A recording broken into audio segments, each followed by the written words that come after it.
என் அன்பு குழந்தையே, உனக்கான நல்ல விஷயங்களை செய்து கொடுப்பதற்காகவே உன் தாயானவள் இன்று உன்னை தேடி வந்திருக்கின்றேன். இப்பொழுதே உன் அம்மா உனக்கு ஒரு அதிசக்தி வாய்ந்த வாக்கினை கொடுக்கின்றேன்.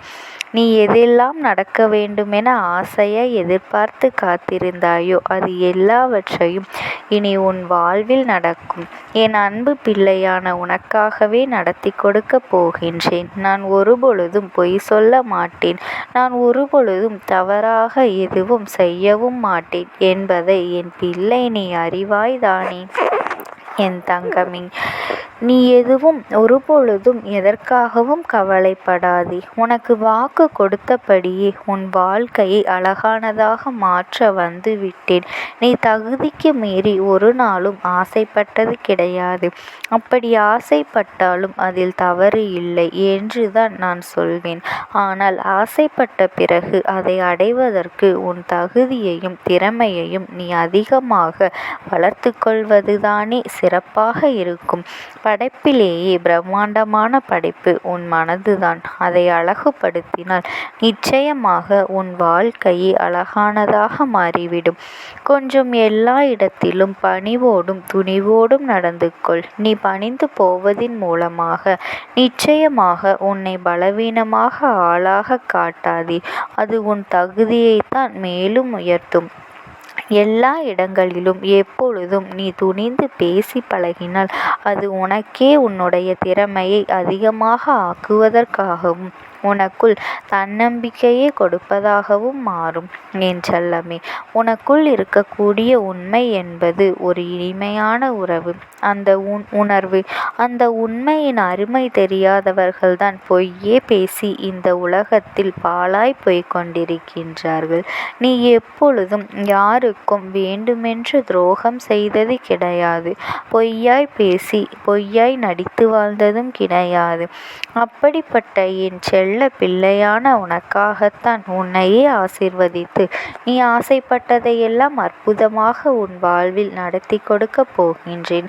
அழகின் ஆயுட்காலம் குறைவு என்பதைக் கண்டு உணராத மனிதர்கள்தான் அழகையே பெரிதாக நினைத்து பேசிக் கொண்டிருப்பார்கள். என் அன்பு பிள்ளையே, உன் மனதை அழகாய் வைத்திருக்கின்றாய். அதுவே எனக்கு போதும். நிச்சயமாக உனக்கான எல்லா விஷயங்களும் நல்லதாக நடக்கும். என் செல்லமே, நீ உன் அழகுக்காக செலவிடும் நேரத்தை காட்டிலும் உன் வாழ்க்கையில் முன்னேற்றத்திற்காக அதிக நேரம் செலவழிக்கின்றாய். உன் அம்மாவை நினைப்பதும் கூட அந்த வகையில்தானே. என்னை நினைப்பதன் மூலமாக உன் வாழ்வில் நல்ல விஷயங்கள் நிச்சயமாக நடக்கும். அது மட்டுமல்லாமல் எது உன் வாழ்க்கைக்கு அவசியமோ, எது உன் வாழ்க்கைக்கான முன்னேற்றமான விஷயமோ அதையும் நானே உன் கூடவே இருந்து உனக்காக நடத்தி கொடுக்கப் போகின்றேன். வாழ்க்கை என்னும் கண்ணாடியை கவனமாக கையாள தெரிந்து கொள். இல்லையெனில் அவசரப்பட்டு கீழே போட்டுவிட்டால் நொறுங்கி போய்விடும் அல்லவா? அதே போலத்தான் வாழ்க்கையில் எப்பொழுதும் நல்ல எண்ணங்களும் நல்ல குணங்களும் நல்ல செயல்களும் ஒழுக்கமும் வேண்டுமென்று நான் சொல்கின்றேன். என் தங்கமே, வேலையில் அக்கறை குறைவாக இருந்தால் சோம்பேறியாக மாறிவிடுவாய். ஒழுக்கம் இல்லை என்றால் குற்றவாளியாக மாறிவிடுவாய். வாகனம் ஓட்டும்போது கவனம் இல்லாதவன் தானே பல விஷயங்களில் வார்த்தை சிக்கி தவிக்கின்றாய். வியாபாரத்தில் கவனமில்லாத மனிதன் கடனாளியாக மாறிவிடுவான்.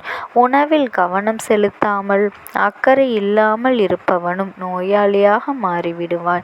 நீ எப்பொழுதும் இதில் எந்த ஒரு வகையிலும் இல்லாத அளவிற்கு சிறப்பான சந்தோஷமான வெற்றிகரமான ஒரு வாழ்க்கையை வாழ வேண்டும். நல்ல ஆயுளோடும் நல்ல ஆரோக்கியத்தோடும் பொறுமையோடும் பொறுப்போடும் கவனத்தோடும் தெளிவோடும் உன் வாழ்க்கையை நீ வாழ வேண்டும் என்பதுதான் உன் அம்மாவினுடைய வாழ்க்கை. என் பிள்ளையே, தேடாத போது கிடைப்பதும் தேடும்போது தொலைவதும் தானே வாய்ப்புகள் ஆகும் வாழ்க்கையாகவும் உனக்கு இருக்கின்றது. எதை நீ எப்பொழுது தேடினாலும் அதை தேடும்போது கிடைப்பது கிடையாது. ஆனால் வேறு விஷயத்திற்காக நீ முயற்சி செய்யும் போது அப்போதுதான் இது உனக்கு கிடைக்கும். அப்படித்தான் உன் வீட்டில் உள்ள பொருட்களாக இருந்தாலும் சரி, வாழ்க்கையில் நடக்கக்கூடிய நிகழ்வுகளாக இருந்தாலும் சரி, உனக்கு நிகழ்ந்து கொண்டிருக்கின்றது.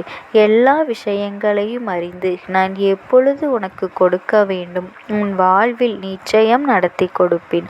உனக்கு எதிராக ஒரு சில செயல்களை செய்து கொண்டு உனக்கே எல்லா விஷயங்களையும் துரோகமாக செய்து வீழ்த்த நினைக்கக்கூடிய மனிதர்களின் செயல்களை பார்த்து நீ கோபப்பட வேண்டாம். அவர்களை பார்ப்பதையும் அவர்களின் செயல்களை பற்றி யோசிப்பதையும் படிப்படியாக குறைத்துக்கொள். அவர்களுக்கு கொடுக்கக்கூடிய மரியாதையையும் முக்கியத்துவத்தையும் குறைத்து கொண்டாலே நீ நிம்மதியாக வாழ்ந்துவிடலாம். என் செல்லமே, நீ ஆசைப்படுவதில் எந்த தவறும் இல்லை. ஆனால் ஆசைப்பட்டு பாவங்களை சேர்த்து கொள்ள வேண்டாம். மற்றவர்களுக்கு ஏதாவது கெடுதல் செய்து நீ நன்றாக வாழ யோசிக்க வேண்டாம் என்றுதான் நான் எப்பொழுதும் என் பிள்ளைக்கு சொல்லிக்கொண்டே இருக்கின்றேன். நீ அந்த அருமையான பௌர்ணமி நிலவு போல முழுமையான உன் வாழ்க்கையை வாழ வேண்டுமானால் உன்னை விட்டு விலகக்கூடிய விஷயங்களை நினைத்து நீ கவலைப்பட வேண்டாம். ஏனென்றால் அந்த பௌர்ணமி எப்பொழுதும் அந்த வானில் முழுவதுமாக இருந்து விடுகின்றது கிடையாது. அதற்கு தேய்பிறையும் இருக்கின்றது. தானே தேய்ந்து போகும் பொழுது ஐயோ தேய்ந்து போகின்றோமே, குறைந்து போகின்றோமே என்று ஒருபொழுதும் அந்த வான்நிலவு கவலை கொள்வதே இல்லை.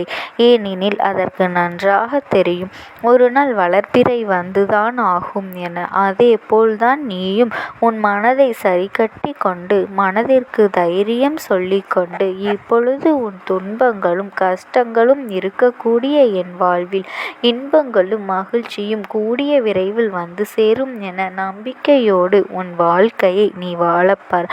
அசைக்க முடியாத நம்பிக்கையும் அமைதியும் பொறுமையும் உனக்குள் இருந்தாலே நிச்சயமாக நீ வெற்றியை பெற்றுவிடலாம். என் செல்லமே, உன் வாழ்க்கையில் பிரச்சனைகள் ஓயாமல் வந்து கொண்டே இருந்தாலும் நீ கவலை கொள்ளாதே. உனக்கான துணையாக உன் அம்மா நான் வந்து நிற்பேன். ஒருபொழுதும் நீ கஷ்டப்படும்படி நான் விட்டுவிட்டு வேடிக்கை பார்க்க மாட்டேன்.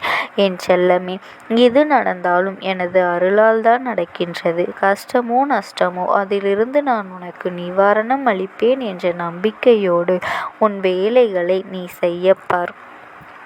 என் தங்கமே, எல்லாம் உனக்கு துணையாக யாரும் இல்லை என நீ நினைத்து கொண்டிருக்கின்றாய். ஆனால் ஏதாவது ஒரு உருவத்தில் வந்து உனக்கு துணையாக நின்று அத்தனையும் நான் சரி செய்ய தயாராக இருக்கின்றேன். உனக்கு என்ன நடக்கின்றது, எது கிடைக்கின்றதோ அதை திருப்திகரமாக பெற்றுக்கொள்ள தயாராக இரு. மனமோ பொருளோ எதுவாக இருந்தாலும் சில நேரங்களில் அது உடைந்து போகத்தான் செய்யும். ஆனால் நிச்சயம் உனக்கு ஒரு புதிய மாற்றத்தை தான் உன் வாழ்வில் உண்டாக்கும். உடையும் பொழுதுதானே அது மீண்டும் புதிதாக உன்னால் வாங்க முடிகின்றது. அதே போல்தான் உன் மனம் உடையும் போதெல்லாம் நடக்கக்கூடிய விஷயங்கள் உனக்கு கஷ்டத்தை தரும்போதெல்லாம் அது மீண்டும் வேறு ஏதாவது ஒரு ரூபத்தில் உனக்கு வந்து சேரும். என் தங்கமே, அதை உன் அம்மா நான் பார்த்து கொள்கின்றேன். நீ எதை நினைத்தும் கவலை கொள்ளாதே. எல்லா கெட்ட விஷயங்களுக்கும் நான் ஒரு நன்மையை ஒளித்துத்தான் வைத்திருப்பேன். இப்பொழுது நீ எதெல்லாம் உன்னுடையது என்று நினைத்து கொண்டிருந்தாயோ, எதையெல்லாம் பெறுவதற்கு ஆசையாய் காத்திருக்கின்றாயோ அது எல்லாவற்றையும் நிச்சயமாக நான் உன்னிடமே ஒப்படைப்பேன். உன் மனசுமைகளை எல்லாம் இறக்கி வைப்பேன். என் அன்பு குழந்தைக்கு இந்த அம்மாவினுடைய அன்பும் ஆசீர்வாதங்களும் எப்பொழுதும் முழுமையாக கிடைக்கும். ஓம் சக்தி. ஓம் ஆதிபராசக்தி.